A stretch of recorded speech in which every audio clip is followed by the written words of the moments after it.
মানুষের জন্ম উদ্যোক্তা হওয়ার জন্য, চাকরি করার জন্য নয় বলে জানিয়েছেন প্রধান উপদেষ্টা অধ্যাপক মুহাম্মদ ইউনূস। সকালে রাজধানীর মোহাম্মদপুরে পল্লী কর্মসহায়ক ফাউন্ডেশন পিকেএসএফ ভবন ২-এর উদ্বোধন অনুষ্ঠানে এসব জানান তিনি।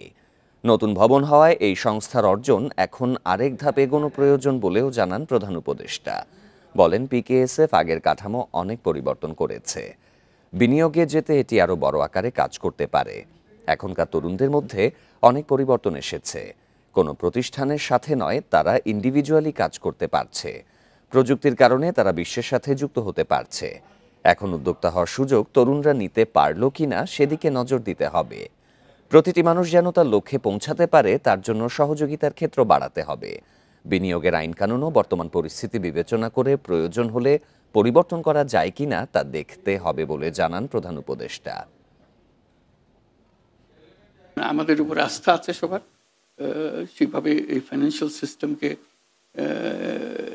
গড়ে তুললে আমরা সত্যি সত্যি মানুষকে উদ্যোক্তা করতে পারি। যেটা আমার মূল কথাতে বারে বারে আসি, মানুষ কারো চাকরি করার জন্য আসে না, মানুষের জন্ম হয়েছে উদ্যোক্তা হওয়ার জন্য।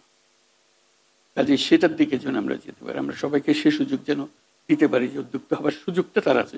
সেই সুযোগটা নিল কিনা।